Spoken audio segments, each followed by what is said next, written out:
এটা হতে পারে ক্ষমতার অহংকার, বিদ্যার অহংকার, সম্পদের অহংকার, রূপের অহংকার। এই অহংকারের পূজা করাটাই হচ্ছে শয়তানের পূজা করা। ক্ষমতার পূজা করাটাই হচ্ছে শয়তানের পূজা করা। শক্তির পূজা করাই হচ্ছে শয়তানের পূজা করা। সম্পদের পূজা করাই হচ্ছে শয়তানের পূজা করা। কারণ এই সমস্ত পূজাগুলো করাই হয় লোভ মোহের কারণে। আল্লাহ বলছেন তুমি ক্ষমতার পূজা। সুপ্রিয় দর্শক মণ্ডলী, আজকে আমি আপনাদের সামনে এসেছি একটি বিষয় নিয়ে একটু আলোচনা করার জন্য। আমি আজকে একটি খবরে দেখলাম যে আমাদের বাংলাদেশে মাদারীপুর জেলায় একটি ঘটনা, সেই ঘটনা সম্পর্কে নিয়ে আমি আলোচনা করব। বিসমিল্লাহির রহমানির রহিম। আল্লাহ রাব্বুল আলামিন কুরআনুল মাজিদে বলেছেন, ইরশাদ করেছেন, ওয়ান নাজমু ওয়াশ-শাজারু ইয়াসজুদান। অর্থ হচ্ছে আকাশের তারকাগুলো এবং গাছগুলো সেজদা করছে। কুরআনুল মাজিদ আল্লাহ বলেছেন, ওয়াশ-শামসু ওয়াল কামারু ওয়ান নাজমু ওয়াশ-শাজারু ইয়াসজুদান। সূর্য এবং চন্দ্র এবং আকাশের গ্রহগুলো এবং এই জমিনের গাছগুলো আল্লাহর সেজদায় রত। আল কুরআন। কেন সেজদায় রত? কারণ এই পৃথিবীর বুকে যাহা কিছু আছে, গাছপালা, তরুলতা, সাগর, পাহাড়, পর্বত, নদ নদী, পশু পাখি, ভেড়া বকরি, যাহা কিছু আছে, শুধু জিন আর ইনসান ছাড়া, মানুষ এবং জিন ছাড়া এই পৃথিবীর বুকে এবং আকাশে, স্থলচর এবং জলচর যত প্রাণী আছে, যাহা কিছু আছে, সমস্ত কিছুই এই জিন ইনসান ছাড়া অন্য সমস্ত কিছুই আল্লাহর সেজদায় রত, ইচ্ছায় অনিচ্ছায়। তৌহিদ রাজ্যে অবস্থান করে, তারা তৌহিদবাসী। আমার আফসোস লাগলো যে আমি আজকে খবরে দেখলাম, বিশেষ করে বেশ কিছু টিভি চ্যানেলে এবং সংবাদপত্রে একটি খবর দেখলাম। সেটি হলো বাংলাদেশের মাদারীপুর জেলায় একদল তৌহিদি জনতা নামে কট্টর ধর্মান্ধ মৌলবাদীর লোক, ওহাবি মন মানসিকতার, ওহাবি মতাদর্শের লোক, তাহারা একটি বট বৃক্ষ, বট গাছ, সেটিকে কেটে ফেলতেছে শিরকের দোহাই দিয়ে। শিরকের দোহাই দিয়ে কাটা হচ্ছে যে সেজদায় রত তাকে। আল্লাহ বলছেন সমস্ত গাছগুলো আল্লাহর সেজদায় রত। ওয়ান নাজমু ওয়াশ-শাজারু ইয়াসজুদান। সাজারা মানে গাছ, সাজার মানে গাছ। গাছগুলো আল্লাহ রব্বুল আলামিনের সেজদায় রত, তৌহিদে বাস করে। সেই সেজদায় রত গাছকে শিরকের দোহাই দিয়ে একদল ধর্মান্ধ কেটে ফেলল। এখন তাহারা গাছের মধ্যে শিরক খুঁজতেছে, মাছের মধ্যে শিরক খুঁজতেছে, নদী নালা, পাহাড় পর্বত, ঝর্ণা, এই সমস্ত কিছুর ভিতরে শিরক খুঁজে। এদের শিরক সম্পর্কে বিন্দু মাত্র ধারণা নাই এবং এদের তৌহিদ সম্পর্কেও ধারণা নাই। এটা সম্পূর্ণ অজ্ঞতার কারণে, মূর্খতার কারণে, বর্বরতার কারণে হয়েছে, যেটা আমাদের সমাজে কাম্য নয়। এমনি জলবায়ু পরিবর্তনে কারণে ঋতুর পরিবর্তন হচ্ছে এবং অবাধে গাছপালা, তরুলতা, মানুষ বন জঙ্গল নিধন করতেছে, কাটতেছে। কাটার কারণে আমাদের আবহাওয়ার অনেক পরিবর্তন হচ্ছে, দেশের ক্ষতি হচ্ছে, বিশ্ব জলবায়ুরও ক্ষতি হচ্ছে। আমরা বিভিন্ন প্রকার বিপদ আপদের সম্মুখীন হচ্ছি। এই নিয়ে যদি প্রতিবাদ না করা হয় তাহলে আমাদের দেশের এই ধর্মান্ধ, এই যারা জ্ঞানহীন শিরক সম্পর্কে এবং তৌহিদ সম্পর্কে, তারা এই দেশের যত বট বৃক্ষ আছে সবই একটা একটা করে কাটা শুরু করবে। এটা তো শিরক নয়, এটা হলো প্রতিহিংসা। প্রতিহিংসা, কারণ আল্লাহ নিজে বলছেন সমস্ত গাছগুলো আল্লাহর সেজদায় রত। আল্লাহর ইচ্ছা ছাড়া লড়ে না, আল্লাহর ইচ্ছা ছাড়া একটি পাতাও গাছের লড়ে না।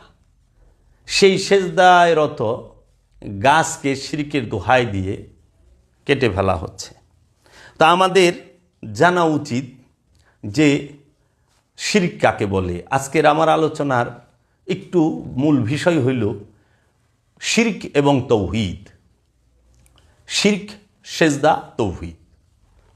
তো প্রথমে যেহেতু শিরকের দোহাই দিয়ে তৌহিদবাসীকে নিধন করা হচ্ছে, শিরকের দোহাই দিয়ে তৌহিদকে হত্যা করা হচ্ছে, তৌহিদবাসীকে হত্যা করা হচ্ছে, কারণ গাছগুলো তৌহিদে অবস্থান করে, আল্লাহর সেজদায় রত, তাদেরকে ধ্বংস করা হচ্ছে। তাও ধর্মের দোহাই দিয়ে, জরুরতে অনেকেই কাটে, কিন্তু আমরা চাই যেন মানুষের মধ্যে ধর্মীয় সম্পর্কে ভুল ধারণা না থাকে। আমি শিরক সম্পর্কে বলতে চাই, কুরআনুল মাজিদে শিরক সম্পর্কে অনেক আয়াতই আসছেন। সেই রকমভাবে সূরা নেসায়, সূরা নেসার মধ্যে সূরা নেসার 48 নম্বর আয়াতে আল্লাহ রাব্বুল আলামিন বলতেছেন, ইন্নাল্লাহা লা ইয়াগফিরু আইয়ুশরাকা বিহি ওয়া ইয়াগফিরু মা দুনা যালিকা লিমান ইয়াশাউ। নিশ্চয়ই আল্লাহ তাহার সাথে শিরককারীকে ক্ষমা করিবেন না এবং উহা ব্যতীত যাহাকে ইচ্ছা তিনি ক্ষমা করিবেন। ওয়ামান ইউশরিক বিল্লাহি ফাকাদ ইফতারা ইসমান আজিমান। এবং যেই ব্যক্তি আল্লাহর সাথে শরীক করে সুতরাং অবশ্যই সে সর্বোচ্চ পাপের অধিকারী। আমরা এখানে বুঝতে পারলাম যে আল্লাহর শিরিকের গুনাহ ক্ষমা করবেন না, শিরিক বাদে অন্য সকল গুনাহ হয় আল্লাহ ক্ষমা করবেন। এবং আল্লাহ বলেছেন অবশ্যই সর্বোচ্চ পাপে হচ্ছে শিরক। এখন এইখানে বলা যায় যে শিরক কাকে বলে, শিরক কোথায় অবস্থান করে, শিরকের অবস্থান কোথায় এবং শিরক কাকে বলে। শিরক এইটি কখনোই ভেতরের বিষয় নয়। শিরক এটা আরবিতে বলা হয় ইউশরিক। ইউশরিক মানেই হচ্ছে শিরক। শিরকের বাংলা হচ্ছে অংশীদার, আল্লাহর সাথে কাহকে রাখা। আল্লাহ যে স্থানে থাকে সেই স্থানে অন্যকে রাখা শিরক। আল্লাহ বাদে অন্য কাহারও ইবাদত করাই শিরক। আল্লাহ বাদে অন্য কোনো কিছুর ইবাদত করাই শিরক। শিরক ভিতরের বিষয়, বাহিরের বিষয় নয়। খান্নাসরূপী শয়তানি মানব দেহের অভ্যন্তরে কলব নামক স্থানে অবস্থান করে লোভ মোহ নামক অনেক মূর্তির পূজা করায় এবং এই মূর্তির পূজা করাটিকেই বলা হয় শিরক করা। শিরক বাহিরের বিষয় নয়, ভিতরের বিষয়। ইবাদত দাসত্ব দুই জনের করা হয়। কোরআনে আল্লাহ বলছেন ইবাদত করে আল্লাহর যারা বান্দা তাহারা আল্লাহর, আর ইবাদত হয় শয়তানের। আল্লাহ কোরআনে বলছেন ওয়াবুদু রব্বাকুম হাত্তা ইয়াতিকাল ইয়াকিন, তোমরা তোমার রবের ইবাদত করো বিশ্বাস অর্জিত হওয়ার আগ পর্যন্ত। আল কোরআন। আর আল্লাহ নিষেধ করেছেন লা তা'বুদুশ শাইতান ইন্নাশ শাইতানা লাকুম আদুউম মুবিন। হে মানুষেরা, তোমরা শয়তানের দাসত্ব করিও না, নিশ্চয়ই শয়তান তোমাদের জন্য প্রকাশ্য শত্রু। তো কাজেই ইবাদত দুইজনের করা হয়। একটি হইল রবের ইবাদত করা হয়, আল্লাহর ইবাদত করা হয়, আরেকটি হইল শয়তানের দাসত্ব করা হয়। আল্লাহ নিজে বলছেন। এখন শয়তানের দাসত্বটা সাধারণ মানুষ বুঝতে পারে না, শয়তানের দাসত্বটা কি আসলে।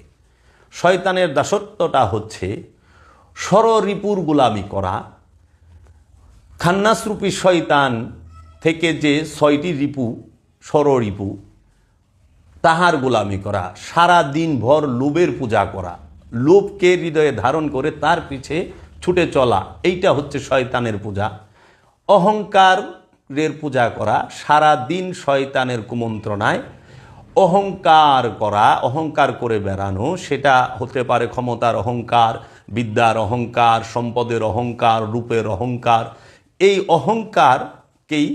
অহংকারের পূজা করাটাই হচ্ছে শয়তানের পূজা করা। ক্ষমতার পূজা করাটাই হচ্ছে শয়তানের পূজা করা। শক্তির পূজা করাই হচ্ছে শয়তানের পূজা করা। সম্পদের পূজা করাই হচ্ছে শয়তানের পূজা করা। কারণ এই সমস্ত পূজাগুলো করাই হয় লোভ মোহের কারণে। আল্লাহ বলছেন, তুমি ক্ষমতার পূজা করো না, তুমি ক্ষমতার দাসত্ব করো না, তুমি আল্লাহ এবং আল্লাহর রসুলকে অনুসরণ করো। তুমি লোভের পূজা করো না, তুমি আল্লাহ আল্লাহর রসুলের অনুসরণ করো, দাসত্ব করো। তুমি অহংকারের পূজা করো না, কাম ক্রোধের পূজা করো না, মোহের পূজা করো না, তুমি আল্লাহ এবং আল্লাহর রসুলের অনুসরণ করো, আল্লাহ এবং আল্লাহর রসুলের দাসত্ব করো।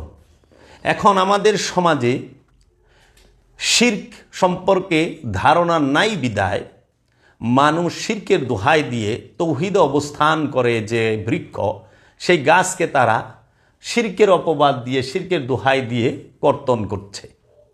আসলে বাহিরে শিরক থাকে না। শিরক কাকে বলে? 6 রিপুর বন্ধনটাই শিরক, ষড়রিপুর বন্ধনটাই হচ্ছে শিরক। এই শিরক নিজের ভেতরে অবস্থান করে, বাহিরে তৌহিদ আর তৌহিদ, বাহিরে তৌহিদ আর তৌহিদ। বাহিরে শিরকের কোনো অবস্থান নাই।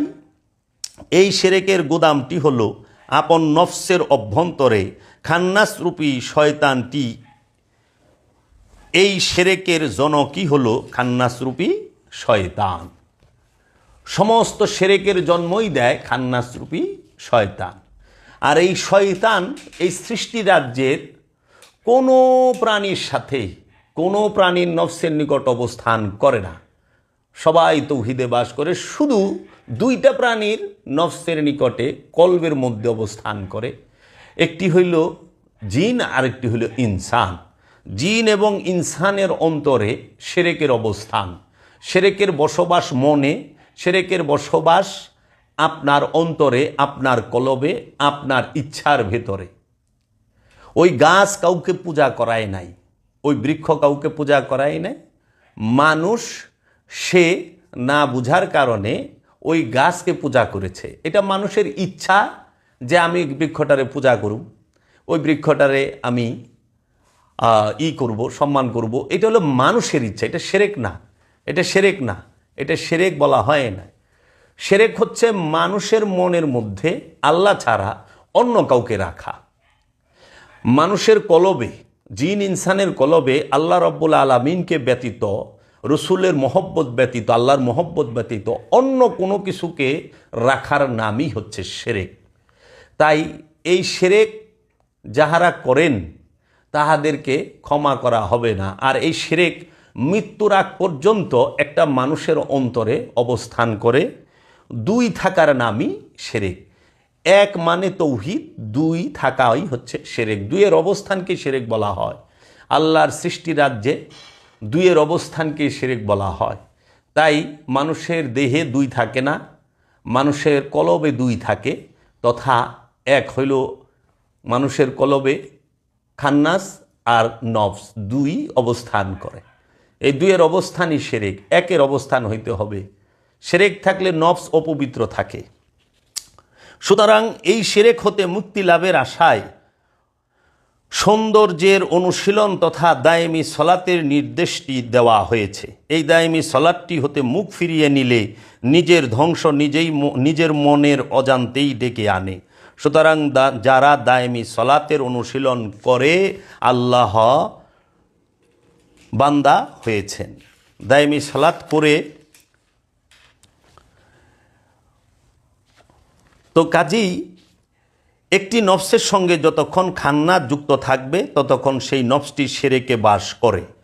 নফসের শুদ্ধিকরণ তথা শিরক হতে মুক্তি পেতে হলে খান্নাসকে কেমন করে তাড়িয়ে দিতে হবে সেই শিক্ষায় শিক্ষিত করার জন্যই একজন রসুলের প্রয়োজন। হজরত ইব্রাহিম আলাইহিস সালাতু ওয়াসসালাম আদর্শ এবং পরিপূর্ণ দর্শনটি একমাত্র মূর্খরা ছাড়া আর কেহই অপছন্দ করে না।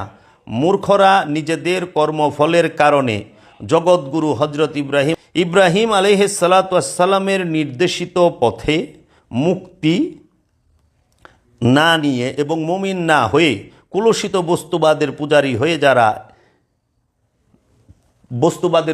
হয় যারা তাহারাই পূর্ণ শিরকে ডুবে আছেন। বস্তু মোহের পূজা করাটাই হচ্ছে শিরক। বস্তু মোহের সাথে যারা জড়িত তারাই শিরকের মাঝে ডুবে আছেন। বস্তু মোহটাই শিরক। তো কাজেই এই শিরক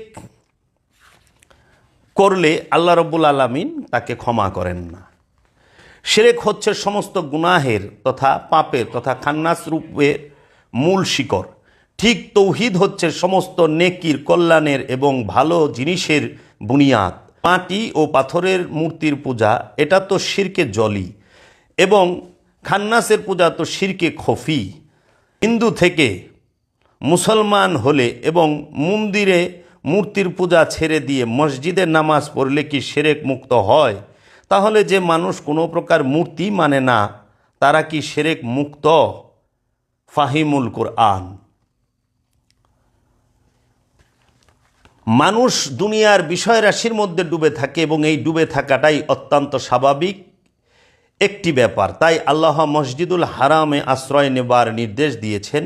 যদি কোনো ব্যক্তি মসজিদুল হারামে একবার আল্লাহর রহমতে আশ্রয় নিতে পারে তাহলে কর্মগুলো সেই মানুষের জন্য শিরক না হয়ে বরং ইবাদতে পরিণত হয়ে যায়। মসজিদুল হারামে খান্নাসরূপী শয়তানের অবস্থানটি থাকে না এবং থাকার বিধানটিও দেওয়া হয়নি। সুতরাং মসজিদুল হারামে অবস্থান করে যে কোনো কাজই করুক না কেন সেই কাজটিও বন্দেগী রূপে পরিগণিত হয়। সুতরাং শিরক ও বন্দেগী উভয়ই বাহিরের বিষয় নয়, বরং একান্তই মনোজগতের বিষয়। তো কাজেই এই শিরক সম্পূর্ণ মনের বিষয়। খান্নাস রূপী শয়তানকে নিয়ে যে নফস অবস্থান করে তিনি শিরকের মাঝে ডুবে আছেন। কলবের মধ্যে শয়তানের অবস্থান থাকলেই শিরকের মধ্যে ডুবে আছে। যেই কলবের মধ্যে, যেই অন্তরের মধ্যে, যেই মনের মধ্যে লোভ আছে, হিংসা আছে, অহংকার আছে, কামনা আছে, বাসনা আছে, মোহ আছে এবং তার ভিতরে গীবত কাজ করে, সেই শিরকের ভিতরে ডুবে আছে। এই শিরক মুক্ত হইতে হইলে দায়েমি সলাত আপনাকে করতেই হবে। তাই আল্লাহ তাগিদ দিয়েছেন শিরক মুক্ত হয়ে তুমি কি করো? তৌহিদে প্রবেশ করো, সেজদায় অবস্থান করো, সেজদার মধ্যে আশ্রয় নাও। তো কাজেই এখন তৌহিদ বলতে কি বোঝায় সেটাও আমাদের বলতে হবে, সেজদা বলতে কি বোঝায় সেটাও বলতে হবে। শিরক ধ্বংস হয় সেজদা করলে। তো সেজদা আসলে কি? মাথা নত করা, এটি হচ্ছে আনুষ্ঠানিক সেজদা, মেজাজি সেজদা, রূপক সেজদা, মেটাফরিক্যাল সেজদা। তাহলে আসল সেজদা কি? সেজদা অর্থ কি? সেজদা বলতে কি বোঝায়? আমরা যাকে সেজদা বলে জানি তথা প্রচলিত কথায় যাকে সেজদা বলে সবাই মেনে নেই, উহাই কি সেজদা? সেজদার অর্থ হলো আত্মসমর্পণ, নিজেকে সম্পূর্ণরূপে বিলিয়ে দেওয়া, আপন সত্তাকে পরম সত্তার কাছে নির্বাণ করা তথা বিলীন করে দেওয়া, আপন ইচ্ছায় তথা নিজের স্বাধীনতায় না চলাকেই সেজদা বলে। আকাশের তারা এবং জমিনের গাছপালা আল্লাহর অনন্ত বিধানে তথা আইনের মধ্যে সম্পূর্ণরূপে দাসত্ব করছে। ইহাদের আপন ইচ্ছামতো নিজের খেয়াল খুশি মতো চলাফেরা করার অধিকার নেই। আপন খেয়াল খুশি মতো চলার অধিকার ইহাদের মতো সমস্ত ফেরেশতাদেরকেও দেওয়া হয়নি তথা আসল তথা ইসলামে বর্ণিত সেজদা হয় না। কেবল জমিতে মাথা ঠেকানোই সার। শয়তান হতে আশ্রয় চাইছি বলার মতো। মুখে শয়তানি হতে আশ্রয় চাওয়ার মূল্য যেমন শূন্য, তেমনি মাথা এবং কপাল জমিনে রেখে লৌকিক সেজদা তথা আনুষ্ঠানিক সেজদার মূল্য শূন্য। মাথা নত করাটাকেই যদি সেজদা বলে ধরে নেই, তবে গাছপালা কেমন করে মাথা নত করে সেজদা করে, চাঁদ সুরুজ আর তারা কেমন করে করবে সেজদা, অথচ এরা সবাই আল্লাহকে সেজদা করছে বলে ইসলাম স্পষ্ট ঘোষণা করেছে। তবে এটা সত্যি যে আসল সেজদাকে ধর্মবিধানের প্রয়োগ পদ্ধতিতে পরিচয় করিয়ে দেবার জন্য আনুষ্ঠানিক সেজদার প্রচলন করা হয়েছে এবং লৌকিক সেজদার প্রয়োজন আছে, যাতে মানুষ তার সত্তাকে সম্পূর্ণ আল্লাহর কাছে বিলীন করে দিতে পারে। তাই প্রাথমিক শিক্ষা দেবার কৌশলী সেজদা হলো মাথা নত করা। কারণ মাথা ঠিকই নত করে দিলাম লৌকিক সেজদার মতো, অথচ মনটি সেখান হতে দূরে সরিয়ে রাখলাম, তাতে কি সেজদা হবে? তাই মনটাই সেজদার মূল অংশ, মাথাটা নত করা সেজদার গৌণ অংশ। তাই আচার যখন তার মূল উদ্দেশ্য লক্ষ্য হারিয়ে ফেলে, তখন সেই আচারই অনাচারের রূপ ধরে সমাজের প্রকৃত রূপটিকে ঝাঁঝরা করে দেয়। কেবলমাত্র মাথা নত করলেই উহার অর্থ এবং মূল্য কতটুকু থাকে তা আপনারাই বিচার করে দেখেন। এই হলো বাবা জাহাঙ্গীরের লিখিত শরীয়তি সেজদা এবং মারিফতি সেজদার কিতাব থেকে আমি একটু আপনাদেরকে পড়ে জানালাম যে সেজদার মূল বিষয়টা কি। তাহলে আল্লাহ যেখানে বলতেছেন নাজমু ওয়াশ শাজারু ইয়াসজুদান, সমগ্র গ্রহগুলো এবং বৃক্ষগুলো আল্লাহ সেজদায় রত, সেই সেজদায় রত বৃক্ষকে শিরকের নামে কেটে ফেলা কি এটা জুলুম নয়? এটা কোরআন বিরোধী নয়? তাহলে তারা গাছে মাছে শিরক দেখতেছেন, অথচ শিরক বাস করে যে গাছ কাটতেছে মৌলবী তার অন্তরে। যে মৌলবী শিরকের দোহাই দিয়ে বৃক্ষটি বটগাছটি কাটতেছেন, সেই মৌলবীর অন্তরে শিরকের অবস্থান। কারণ শয়তান থাকার কারণেই তিনি তৌহিদ রাজ্যের অবস্থানকারী বৃক্ষের সেজদাটি বুঝতে পারে নাই।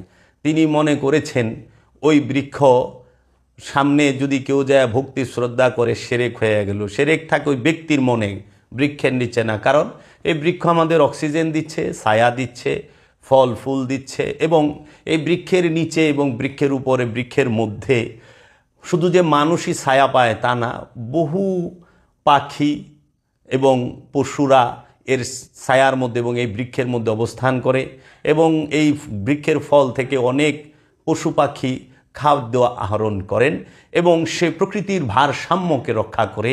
তাই আমরা নিজের অন্তরে থাকা লোভ মোহকে যেন ওই করাতের দিয়ে কাটার মতো ঘষে ঘষে কর্তন করতে পারি। লোভ মোহ হিংসা অহংকার কামনা বাসনা, শক্তির পূজা ক্ষমতার পূজা এবং আমরা সম্পদের পূজা যেন ছাড়তে পারি। এইটাকে যেন ওই যে বৃক্ষগুলোকে কাটতেছে যে মৌলবী সাহেবরা এই করাত দিয়ে এইরকম কাটতে পারি অন্তরের লোভ মোহকে। বৃক্ষকে কাটলে শিরক মুক্ত হবে না। এখন যারা গাছটি কাটছেন তাদের যদি জিজ্ঞেস করি, আপনারা তো তাহলে শিরক কেটে ফেললেন, বাংলাদেশ থেকে কি শিরক শেষ? যেই দেশে কোনো মূর্তি নাই সেই দেশে কি শিরক মুক্ত? যেই দেশে কোনো বটগাছ নাই সেই দেশ কি শিরক মুক্ত? ইসরায়েলে তো মূর্তি নাই, ইসরায়েলে বটগাছও নাই, ইসরায়েল কি শিরক মুক্ত? একটু উত্তরটা দিবেন। আপনারা কোন রাজ্যে কোন জায়গায় বসবাস করেন? এই একবিংশ শতাব্দীতে বিজ্ঞানের যুগে, সায়েন্স টেকনোলজির যুগে এই রকম অজ্ঞেয়বাদ মূর্খতা আমরা সমাজে দেখতে হয়। ধর্মের দোহাই দিয়ে মানুষকে আঘাত করতেছে, ধর্মের দোহাই দিয়ে মানুষকে হত্যা করতেছে। এখন ধর্মের দোহাই দিয়ে, শিরকের দোহাই দিয়ে গাছও রেহাই পায় না, মাছও রেহাই পায় না। এ কোন আজব দুনিয়ায় আল্লাহ বাস করি? মাথায় ধরতে চায় না যে শিরক কি, এইটাই বুঝলো না। শয়তানকে সঙ্গে নিয়ে কলবে নিয়ে অবস্থান করাই শিরক। শিরকের অবস্থান একমাত্র জিন আর ইনসানের অন্তরে। আর শিরক হইতে মুক্ত হইতে হইলে আল্লাহ রসুলের কাছে বায়াত হয়ে আল্লাহ রসুলের শিক্ষা অনুযায়ী দায়েমি সলাত করে, সিয়াম করে, কুরবানি করে, জাকাত দিয়ে, হজ করে শিরক মুক্ত হইতে হয়। শিরক মুক্ত হইতে হয় দায়েমি সলাতের মাধ্যমে। আল্লাহ রসুলের সাথে সর্বক্ষণ সংযোগ যোগাযোগ প্রচেষ্টায় লিপ্ত থেকে নিজের মধ্যে থাকা নফসের সাথে মিশে থাকা খান্নাসরূপী শয়তান হতে মুক্ত হয়ে তৌহিদ রাজ্যে প্রবেশ করতে হয়। আর যাদের সাথে শয়তান আছে, যাদের নফসের সাথে, তাদের জন্যই জান্নাত জাহান্নাম এবং ভালো মন্দ অবস্থান করে। যেই নফসের সাথে কোনো প্রকার খান্নাসকে দেওয়া হয় নাই, তার সাথে জান্নাত জাহান্নামের কোনো সম্পর্ক নাই। এর জন্য বৃক্ষ জাহান্নামীও না, জান্নাতিও না, কারণ বৃক্ষের সাথে শয়তান নাই। বৃক্ষ তৌহিদে বাস করে, আল্লাহর সেজদায় রত, ইচ্ছায় অনিচ্ছায় তাহারা আল্লাহর সেজদায় রত। এর জন্য তৌহিদবাসী যারা, তাদের জন্য জান্নাত জাহান্নামের কথা বলা হয় নাই, এবং কোনো প্রকার এবাদত বন্দিকি যে আনুষ্ঠানিক সেটাও নাই। তারা দায়েমি ইবাদতে আছেন, সর্বক্ষণ সেজদায় আছেন, এবং এই গাছপালা তরুলতা সব সময় আল্লাহর তাসবিহ পাঠ করে। ইউসাব্বিহু লিল্লাহি মা ফিস সামাওয়াতি ওয়া মা ফিল আরদ। এই আসমান জমিনে যাহা কিছু আছে সমস্ত কিছু আল্লাহর তাসবিহ পাঠ করে, শুধু দুইটা সৃষ্টি বাদে, দুইটা প্রাণী বাদে, একটি জিন আর একটি ইনসান। ওমা খালাকতুল জিন্নি ওয়াল ইনসা ইল্লা লিয়াবুদুনি। আমরা কি জিন এবং ইনসানকে আমার দাসত্ব করার জন্য, ইবাদত করার জন্য তৈরি করি নাই? মানুষ ইচ্ছা করলে ইবাদত করতেও পারে, নাও করতে পারে। মানুষকে ব্যক্তি স্বাধীনতা দেওয়া হয়েছে, তার দরুন মানুষ শিরকও করে, আবার আল্লাহর দাসত্বও করে।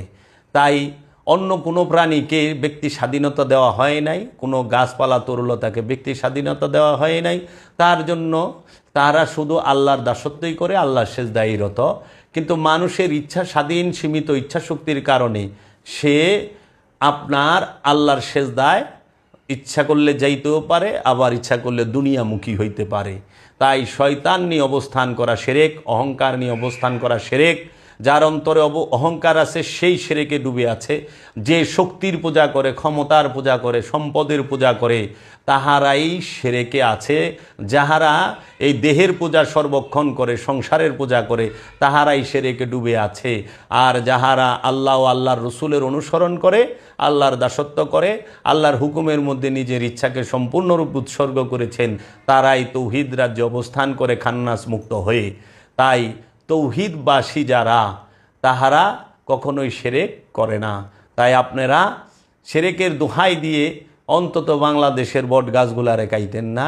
যা করছেন তৌবাতিল্লা কাইরা, মনের ভিতরে যে অহংকার, সেই অহংকারকে আপনারা দায়েমি সলাতের মাধ্যমে সেইটাকে মুসলমান করেন।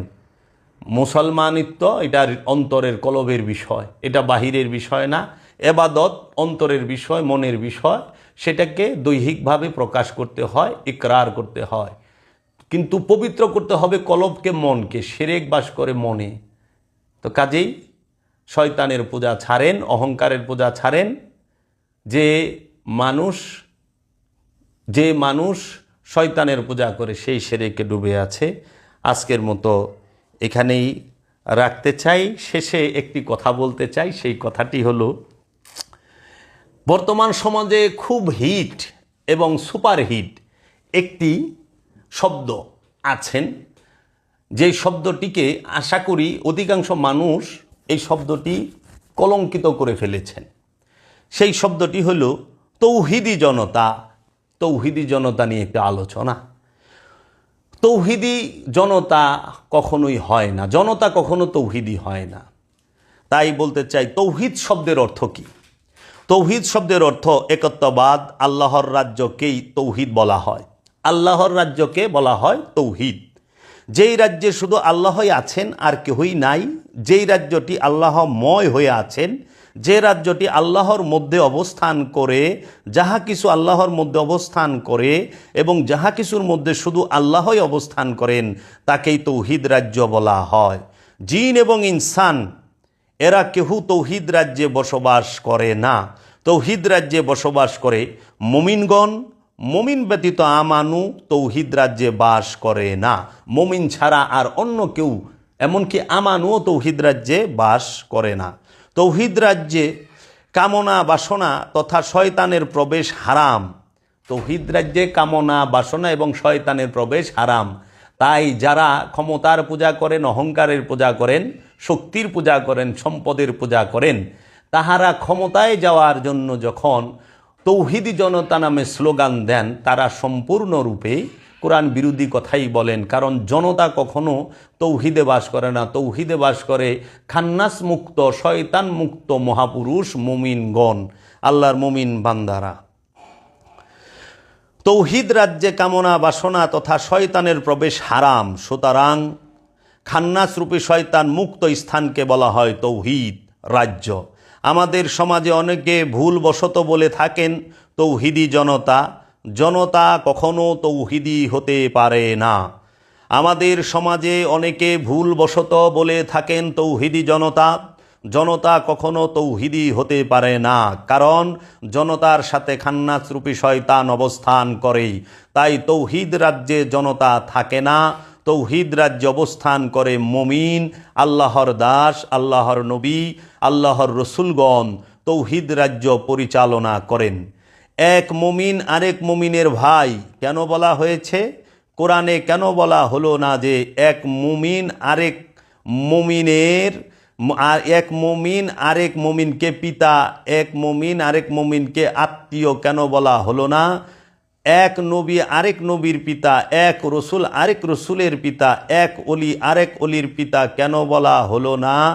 নবীগণ রসুলের পিতা কি, নবীগণ রসুলের পিতা কি, এর পিছনে রহস্য। মুমিন আরেক মুমিনের ভাই, মুমিন আরেক মুমিনের ভাই, এক মুমিন আরেক মুমিনের ভাই, তার কারণ হচ্ছে নবীগণের স্ত্রী মুমিনগণের মাতা, নবীগণের স্ত্রী মুমিনগণের মাতা, তাহলে নবী হচ্ছে মুমিনগণের পিতা। নবীর নূরে নূরময় যিনি, নবীর গুণে গুণী যিনি, তাহাকে বলা হয় মুমিন। এর জন্য নবীর নূর থেকে যাদের জন্ম হয় সবাই মুমিন। আর এই সমস্ত মুমিনকে বলা হয়েছে এক মুমিন আরেক মুমিনের ভাই। এক মুমিন কখনো আরেক মুমিনের পিতা হয় না। কোরআন বলেনি এই কথা। যে বস্তু এবং যে ব্যক্তি যখনই শিরক মুক্ত হয় তখনই এসে তৌহিদে প্রবেশ করে।